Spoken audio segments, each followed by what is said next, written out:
Okay, good. So again, good morning and welcome. So alam ko ang topic natin nung nakaraan ay tungkol sa kahalagahan ng paggawa ng CBDRM plan, which is hindi lang dapat pagplanuhan yung mga dapat gawin habang nangyayari yung kalamidad, dapat bago pa lang mangyari yung kalamidad, habang nangyayari at pagkatapos mangyari yung kalamidad, dapat yung tatlong yon may plano. So, ngayon naman ay tuturuan ko kayo kung paano gumawa ng isang CBDRM plan. Gaya na sabi ko, maraming steps, pero madadali lang yung steps. Pero bago tayo pumunta doon sa mga steps,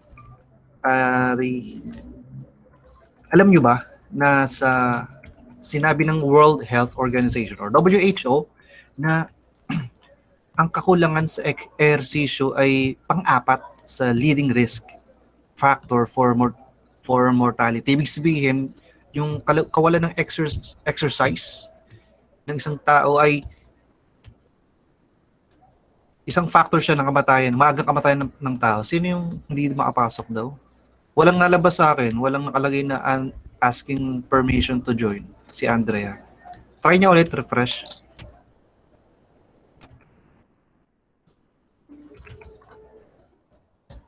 Okay, balik na. So, and in fact, 3.2 million deaths ang ayon sa record ng WHO, 3.2 million deaths kada taon ang namamatay na may connect sa lack of exercise. So ano dapat gawin ng tao sa palagay ninyo para mabawasan o kaya naman maiwasan yung maagang pagkamatay or yung mortality ng mga tao? Ano sa palagay niyo dapat gawin? Anyone? Idea?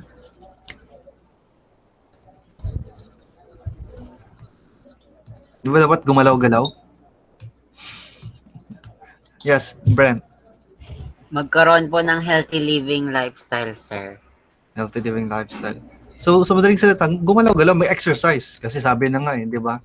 Ang kawalan ng exercise At sinasabi nga ng World Health Organization, ayon sa stats nila, kasi marami silang research, at napansin nila na yung mga tao na at least 30 minutes nag-exercise araw-araw ay mababa yung mortality rate or hindi sila ganun kaaga namamatay. So, ayun yung para mabawasan o maiwasan yung maagang pagkamatay, mag-exercise at least 30 minutes per day. Yan. Ganun din sa mga hazard at disaster. May iwasan natin sila kung maggagawa tayo ng plano. And ang community-based disaster and risk reduction plan, pares lang yun by the way, kung baka malito kayo, CBDRR or CBDRM.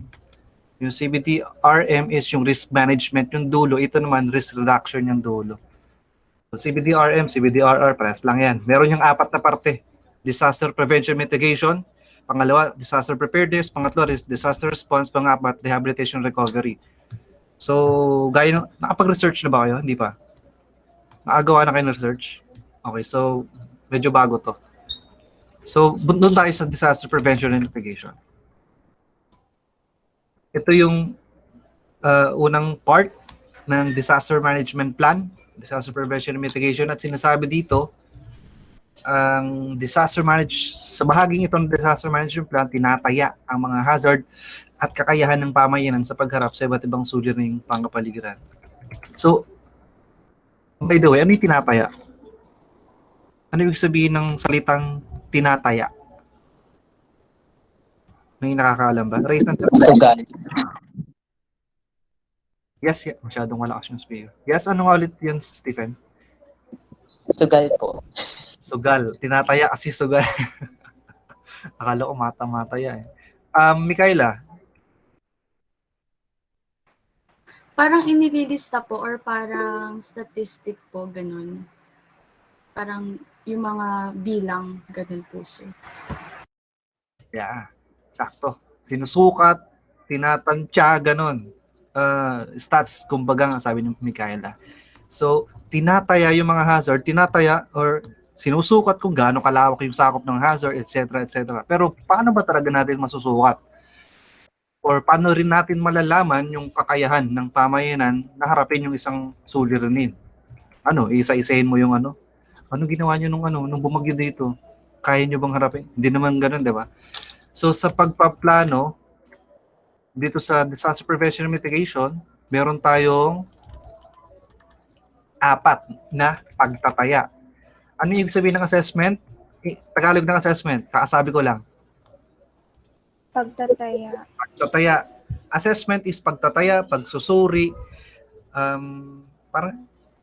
pagsusuri, yan, pagsukat. Yan.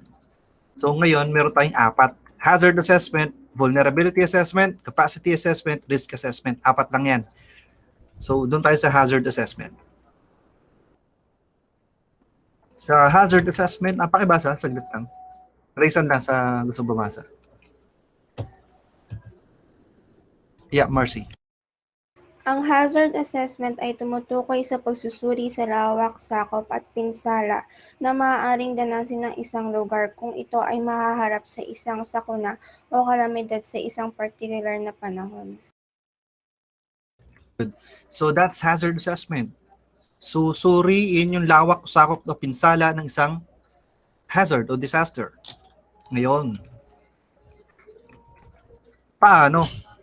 Paano sa palagay nyo? Sige nga, baka may idea kayo kung paano kaya sinusuri o paano sinusukat yung lawak, sakop ng isang hazard or disaster. Halimbawa, yung baha. Paano kaya? Yung pinakamadaling paraan. Yeah, Micaela. Siguro po yung pagtatanong po sa mga barangay kung ano po yung bilang or kung gaano kadami po yung naapektuhan or nalubog sa baha po. That's one. Good. Stephen. Yung ano po, water levels po sa mga rivers po, yung parang linya pong nakalagay po doon. Pwede po maging statistics po yan kung mabahain po ba yung lugar pong yun o hindi. Or pwede rin yun.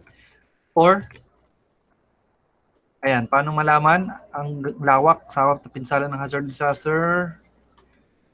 Sa pamamagitan ng hazard mapping at saka historical profiling, which is, tama si Micaela, pwede nyo kunin ito sa barangay. Or, pwede kayong gumawa ng sarili ninyo. Kaya nyo gumawa ng sarili ninyo yan. So, ito ay isang example ng hazard mapping. This one is parang north. Ang paliko for right ay di ba siya? North siya ng Imus, di ba? Itong paliko for. Kung mapapansin nyo, tumingin kayo sa left side, meron tayong legend dyan.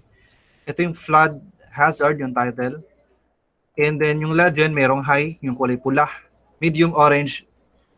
Yung high, lagpas tao, yung baha. Medium is hanggang bewang.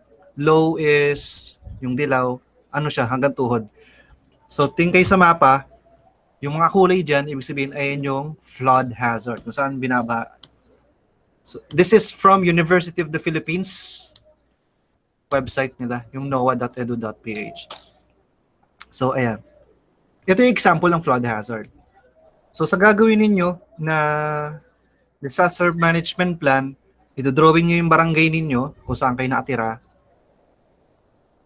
And then, kukulayan nyo kung anong parte yung mataas yung baha, medyo mataas, at yung mababa. Okay? So, madali lang yan, kayang-kaya nyo. And then, we have historical profiling. Pinakita ko, yeah, Micaela. Sir, ask lang po. Sa barangay po kasi namin, sir, hindi po kami binabaha. So, paano po kaya yun, sir, kapag walang nakita na ganun po na history? Or pag nagtanong po, sinabi nila na hindi po binabaha. So, paano po? Okay, balikan natin. So, sa hazard mapping, from the word hazard, iba-ibang hazard natin, right?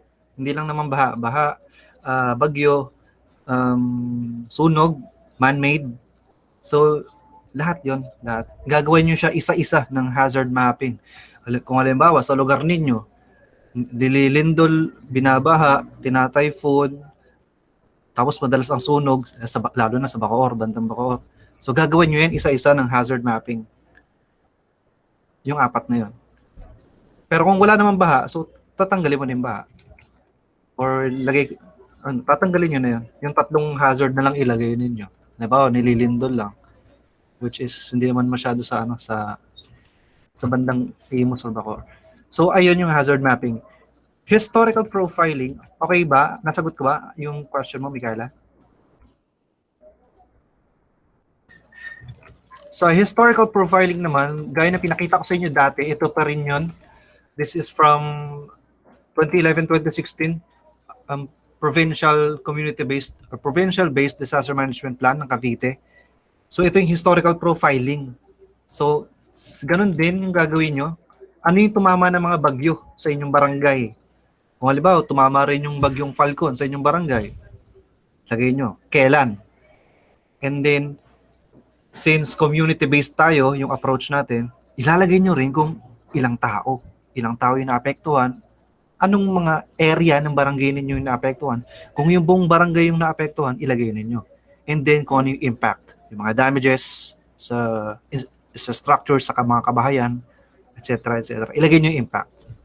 Kung may namatay ba, na-injure, nasugatan, kung may nawawala. So, ito yung historical profiling.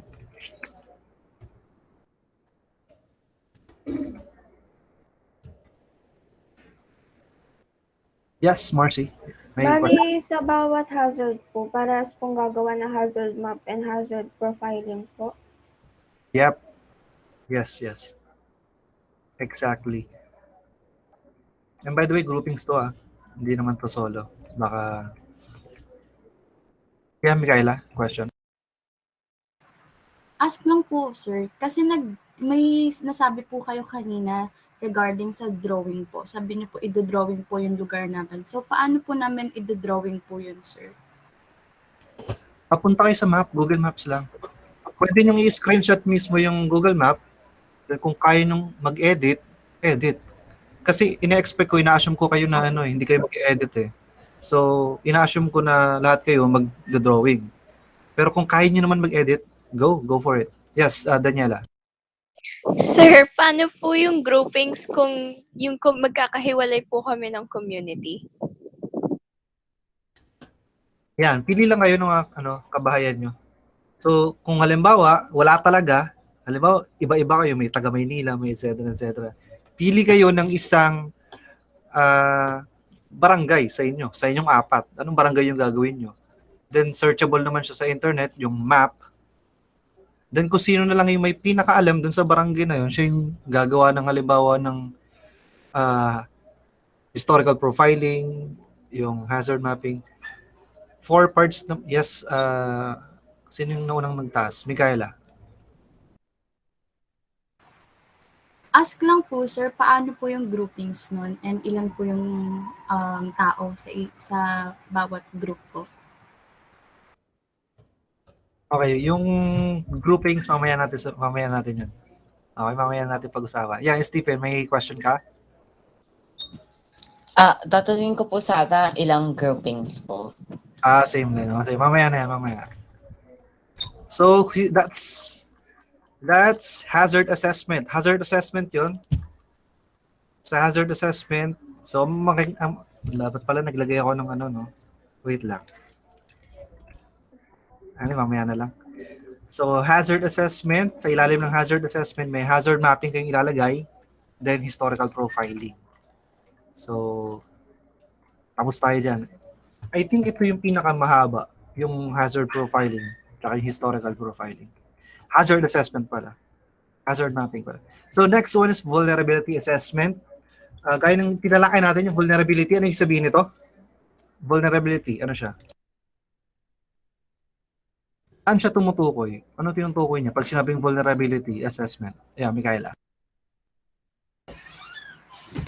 Yung mga tao po na mas posibleng maapektuhan po or matamaan ng, for example, lindol, yung mga lugar po and tao po na, ayun nga po, mas more likely maapektuhan ng lupa. Yep, Daniela? Tumutukoy po siya sa resilience po ng isang komunidad po. Yung resilience yung, kumbaga yung katatagan nila pagdating po sa mga parating pa pong sakuna. Yun. So kabaliktaran ng vulnerability naman yung resiliency. So sa vulnerability assessment, tinutukoy nga dito, sabi ninyo, yung tao at saka yung lugar. Yan. At saka yung ano pa, hindi lang tao, lugar, pati mga struktura. So meron tayong sinusuri diyan. Tatlo by the way yung sinusuri natin. Pagdating sa vulnerability assessment, may tatlong sinusuri. Elements at risk, people at risk, location of people at risk. Doon tayo sa location muna. Location of people at risk. Ibig sabihin, tumutukoy ito sa mga lugar. Lugar na prone or malamang or mataas ang posibilidad na matamaan ng isang kalamidad o disaster o ng isang hazard. So, example ito, yung sa Villar Sipag Farm School, which is malapit sa Zapote River. Ngayon, paano nyo siya gagawin sa disaster management plan nyo? So, number 1, maglagay kayo ng mga imahe ng mga lokasyon. Example, yung sa Villar Sipag Farm School, na malapit sa ilog, yung river.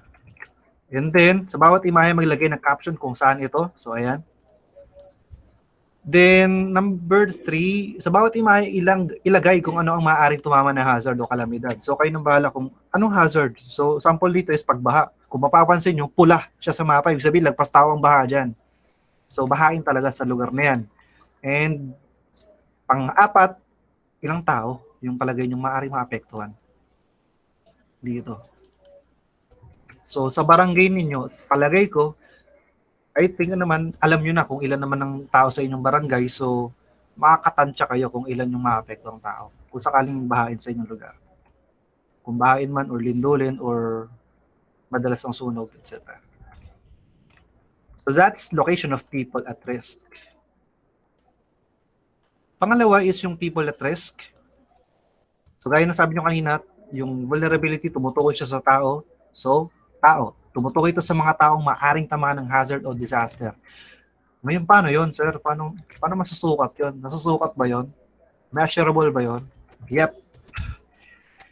Ngayon, paano siya gagawin? Number 1, ilagay ang mga drill o exercises na ginagawa sa inyong pamayanan. Lagay kayo example ng exercises ginagawa. Earthquake drill, right? Yes, Stephen, meron pa? Nasabi niyo na po. Parang meron pa, di ba? Mikaela?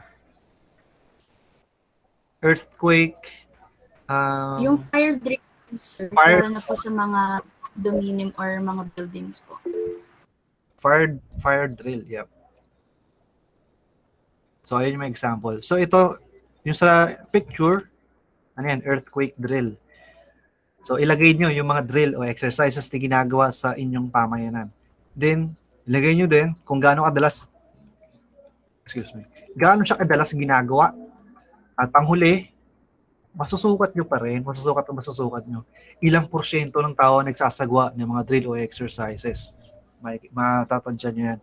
So, for example, 1,000 kayo sa pamayanan ninyo. Tapos 100 lang yung uma-attend.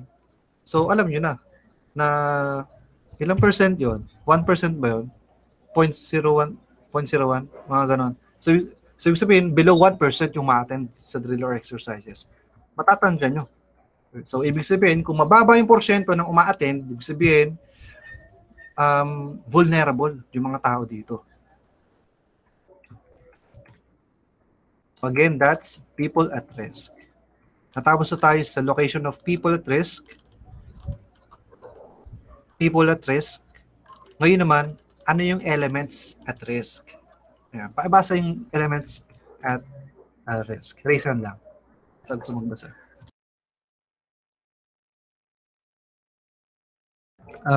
Maisy.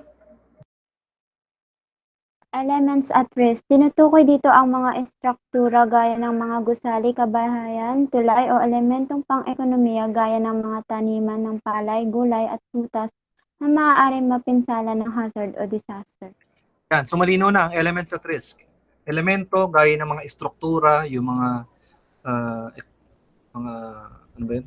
Elementong pang-ekonomiya. So ito yung mga gusali, kabahayan, tulay, yung mga taniman, lahat ng mga property na maaaring mapinsala ng hazard or disaster. So that's elements at risk. Gaya ng nakikita sa picture, ayan, mga elemento yan ng or mga elemento or elements at risk yan. Ito pa ang ilang halimbawa. This one is from Imus Cavite. Palayan siya sa Imus. Then we have ito, yung SM Bacoor. Ayan. Ayan yung mga example ng mga elemento or mga structure or elements at risk. So, anong gagawin nyo sa inyong plan sa CBDRM plan? Number 1, maglagay ng mga imahe, gaya na nakikita ninyo, ng mga imahe ng iba't ibang elemento na sa palagay ninyo ay maaaring maapektuhan ng hazard o disaster. Ano bang kadalasang disaster or hazard dito sa bandang SM City, Bacoor? Baha po. Yan, that's one. Bahain. Sobrang bahain dyan. And then pangalawa, lagay ng caption kung saan ito at ano ang mga hazard o disaster na maaaring tumama dito. Gaya ng sa SM City Bacoor, bahain, itong taniman sa Imus Cavite, madali siyang apektuhan ng typhoon. Kaya yung palay diyan nagliparan.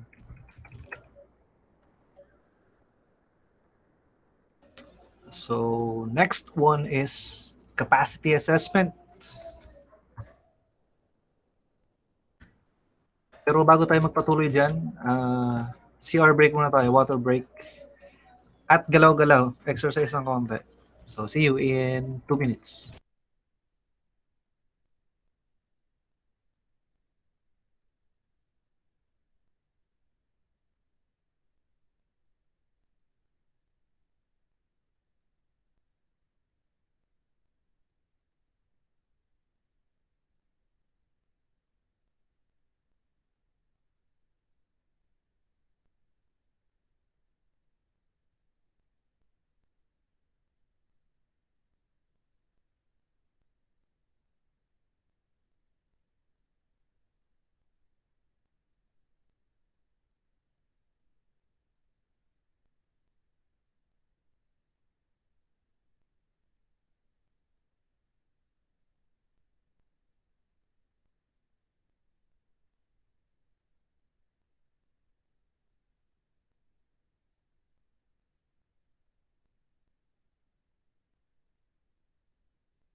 And we're back.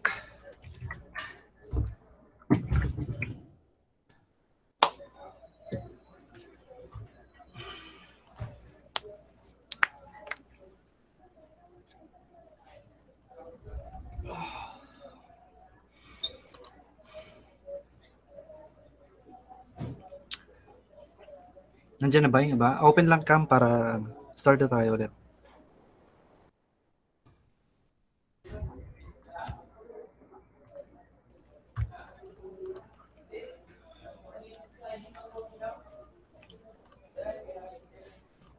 Good morning daw. Ano ba? Ano ba yun? Ano ba lahat? Okay, continue tayo. Capacity assessment. So, saan to tumutukoy? Sa capacity assessment, pakibasa, ano itong capacity assessment? Ano sinusuri niya? Arisan lang sa sumagbasa. Yup, Christine. Sa capacity assessment, sinusuri ang kapasidad ng komunidad na harapin ang anumang hazard. Meron itong tatlong kategorya: ang pisikal o material, panlipunan, at pag-uugali ng mamamayan tungkol sa hazard. Yan. So, kanina nalaman nyo yung iba't ibang hazard, yung sakop ng hazard, gaano kalawak, ilan yung mga maaaring matama ng hazard. Ngayon naman sa capacity assessment is sinusuri kung kaya ba nilang harapin yung kalamidad. Paano yung pagkatapos yung kalamidad? Kaya ba nilang isaayos yung sarili nila? Kaya ba nilang isaayos yung mga nasirang tahanan ng sila-sila lang? So, ito yung capacity assessment. Paano nyo isusukat to? Paano nyo susuriin? Meron tayong tatlong kategorya gaya ng sinabi gaya ng binasa ni Christine. Meron tayong physical o material, panlipunan at pag-uugali ng mga mamamayan tungkol sa hazard. So, doon tayo sa physical o material. So, anong ilalagay nyo sa inyong plan? So, number one, ilagay kung sino o kanino nakatalaga ang pagsasaayos ng komunidad kung sakaling tamaan ng hazard o disaster ang inyong komunidad. So, may mga naka-assign dyan na tao kung sino. Malalaman yan from the barangay officers. Ayan. So, that's number one. Sino yung mga tao. Pangalawa, ilagay kung ano ang kanilang mga pangalan, edad at trabaho. Kung kokonti lang sila, lagay niyo yung edad. Pero kung sila ay isang grupo o nabibilang sa isang grupo, ilagay kung ano ang pangalan ng grupo o pagkakakilanlan ng grupo nila at ilagay kung ano ang layunin, tungkulin nila sa pagsasaayos ng komunidad pagtapos ng isang hazard o disaster. So, ito lang ba yun? Yeah. Ito lang yung tatlong yun. Sa physical at material na aspeto. Pwede kayo maglagay ng picture. So, ito. Yung example. Next one is panlipunan. Sa panlipunan, I think, isa lang yata ito. Ayan, isa lang. Kung yung barangay nyo is merong sariling barangay disaster management plan, so, kunin nyo yun. Kuha kayo ng copy. So, this is aspetong panlipunan. And then, ito yung example from the Cavite province. And lastly is yung pag-uugali tungkol sa hazard o disaster.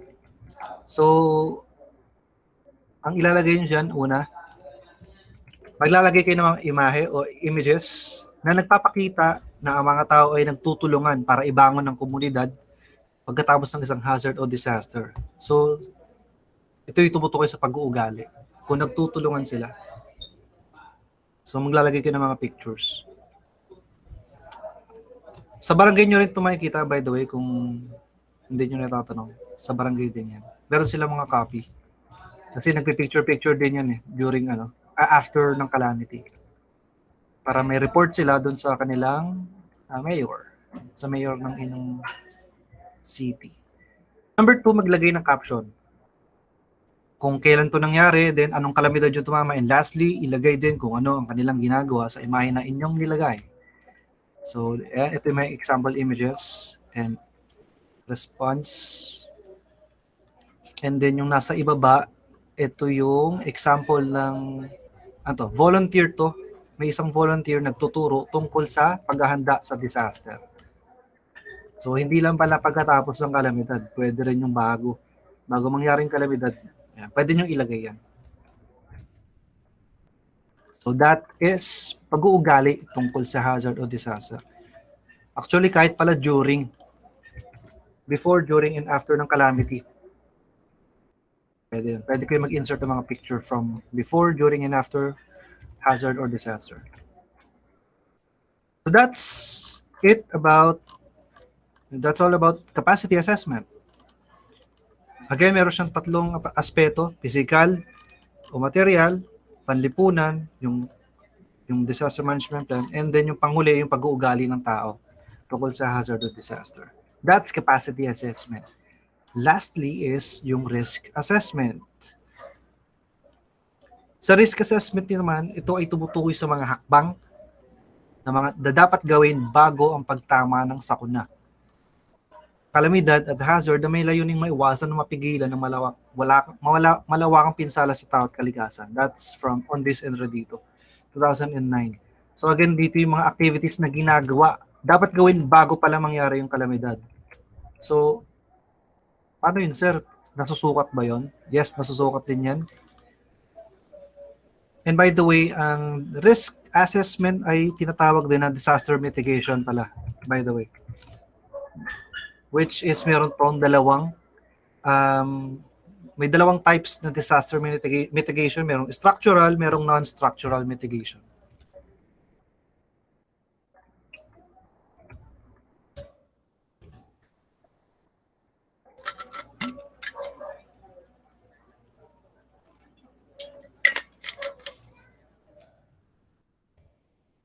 Okay, so doon tayo sa structural mitigation. Sa structural mitigation, ayan, tumutukoy siya, gaya ng mababasa nyo, tumutukoy siya sa mga paghahandang ginagawa sa pisikal na kaayuan ng isang komunidad upang ito ay matatag sa panahon ng pagtama ng hazard. Example nito yung mga, pakita ko na itong video pala. Alam nyo ba yung dike? Dike. Hindi. So, pakita ko lang yung video. Anong ano ba?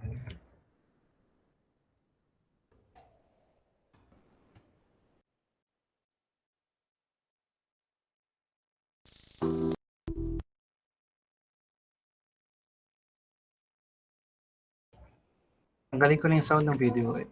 Ayan. So, ang dike ay ito. Basically,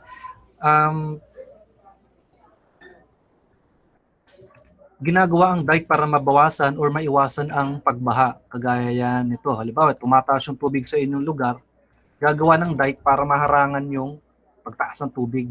So, that's dike. Ayan yung dike. So, okay na yan.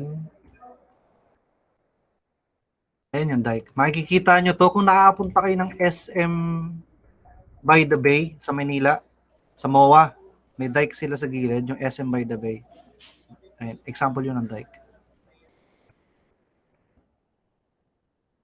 At ito, example ng dike. Another one is, ano to? Dam naman, dam.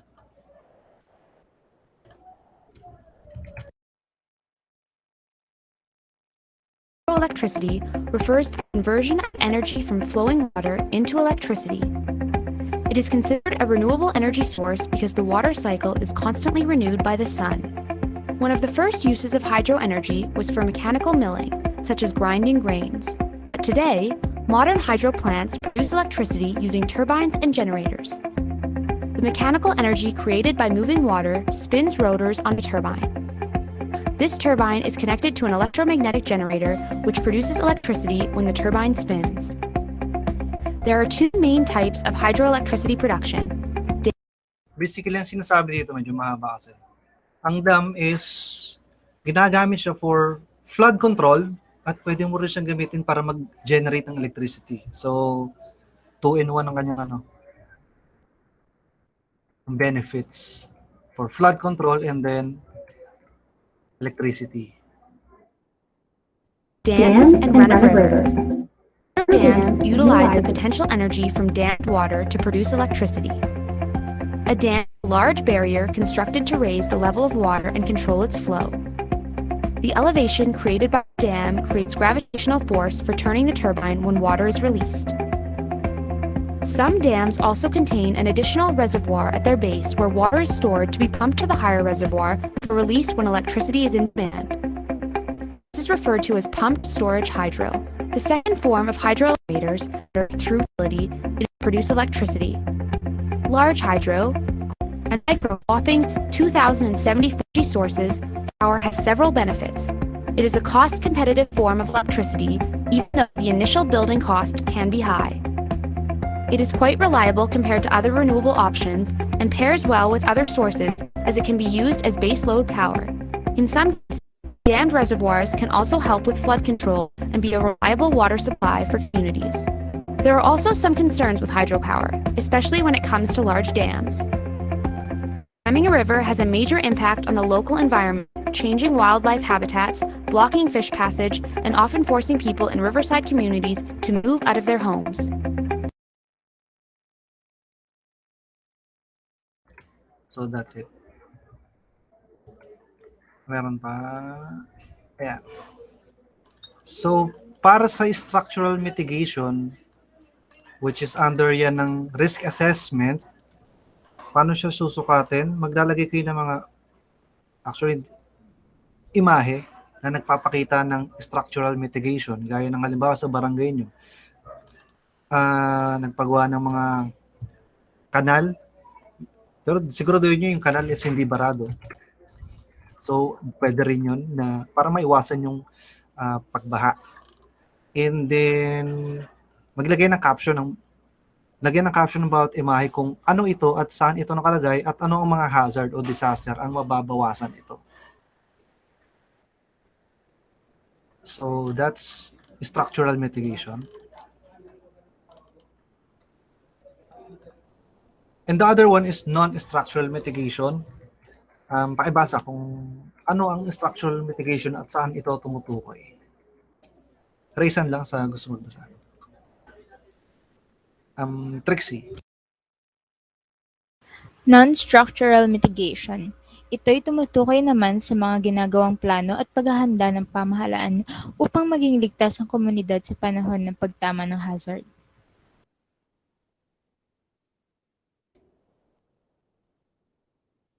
Example nito is, meron pala dito nakalagay. Example nito is yung disaster management plan mula sa inyong barangay. Ayan. Pagkontrol sa kakapalan ng populasyon. Paano yan? Pagkontrol sa kakapalan ng populasyon. Ayan, family planning. Kung may family planning sa barangay, pero pwede nyo rin pala siyang isama. Ayan. Ito. Ordinansa at batas. Kung may ordinansa na pinapatupad sa inyong syudad, di ba, sa Imus, at pinapatupad din sa inyong barangay, pwede nyo siyang isama. In information dissemination and hazard assessment. So, paano nyo siya gagawin? Number 1, ayan. Ilagay ang mga ordinansa o batas na pinapatupad sa inyong komunidad tungkol sa hazard o disaster. So, again, ang non-structural mitigation, tumutukoy siya sa mga plano at paghahanda ng pamahalaan para maging ligtas yung komunidad ninyo. Kaya kasama dyan yung mga batas at saka mga ordinansa na pinapatupad sa inyong komunidad. So, ilalagay niyan. Kadalasan to na nakalagay sa mga bulletin board ng inyong barangay. Pwede nyo siya picturean o pwede kayong humingi ng copy. Pero okay na. Okay na ako dun sa kahit picturean nyo lang. Pangalawa is, ilagay kung paano pinahahatid ang mga impormasyon na ito tungkol sa hazard at disaster sa inyong komunidad. Paano? Through poster ba? May Facebook group ba sila? At doon ipinopost yung mga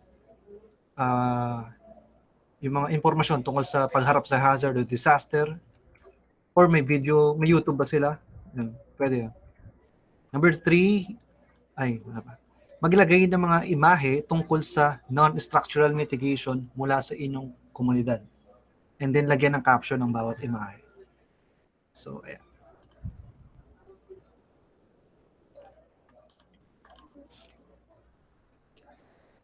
So, ayan. Always remember, a goal without a plan is just a wish. So, para maiwasan ng tuluyan, kagaya ng pag-iwas sa maagang pagkamatay ng mga tao, dapat mag-exercise. So, para maiwasan ng mga disaster o hazard, dapat meron tayong plano bago, habang at pagkatapos tumamang isang kalamidad sa isang pamayanan. So ito ang first part ng disaster management plan. Disaster prevention and mitigation. Next meeting, Dito tayo sa disaster preparedness, disaster response, and disaster rehabilitation and recovery. Matatalakay natin tong tatlo sa isang araw lang dahil may ikli na lang sila. Ang pinakamahaba talaga dito is yung part 1, yung disaster prevention and mitigation. Question, by the way, alam niyo ibig sabihin ng prevention? Ano yung prevention sa Tagalog? Pahabol lang. Prevention sa Tagalog, nasa title kanina. Micaela. Pag-iwas. Yep, pag-iwas. How about yung mitigation? Alam niyo yung Tagalog ng mitigation? Mitigate. Yan, Daniela. Pagbawas po ng epekto. Yeah, good. Prevention, pag-iwas, mitigation, pagbawas. Kung hindi maiwasan, bawasan natin. So, ayun ang tungkol sa disaster prevention and mitigation. May question pa about sa topic? Kasi kung wala na, quiz tayo. Yep, Marcy. Sir, bali po sa groupings, lahat po yan gagawin. Yes. Yung groupings po ba, kayo po yung mag-aano or kami na lang po pipili para po mas madali? Kayo pipili. Kasi kayo naman yung kayo yung nakakilala sa ano eh, sa gusto niyo maging ka-group. Sino yung nagtaas ng kamay na close ko? Daniela, ikaw ba yun?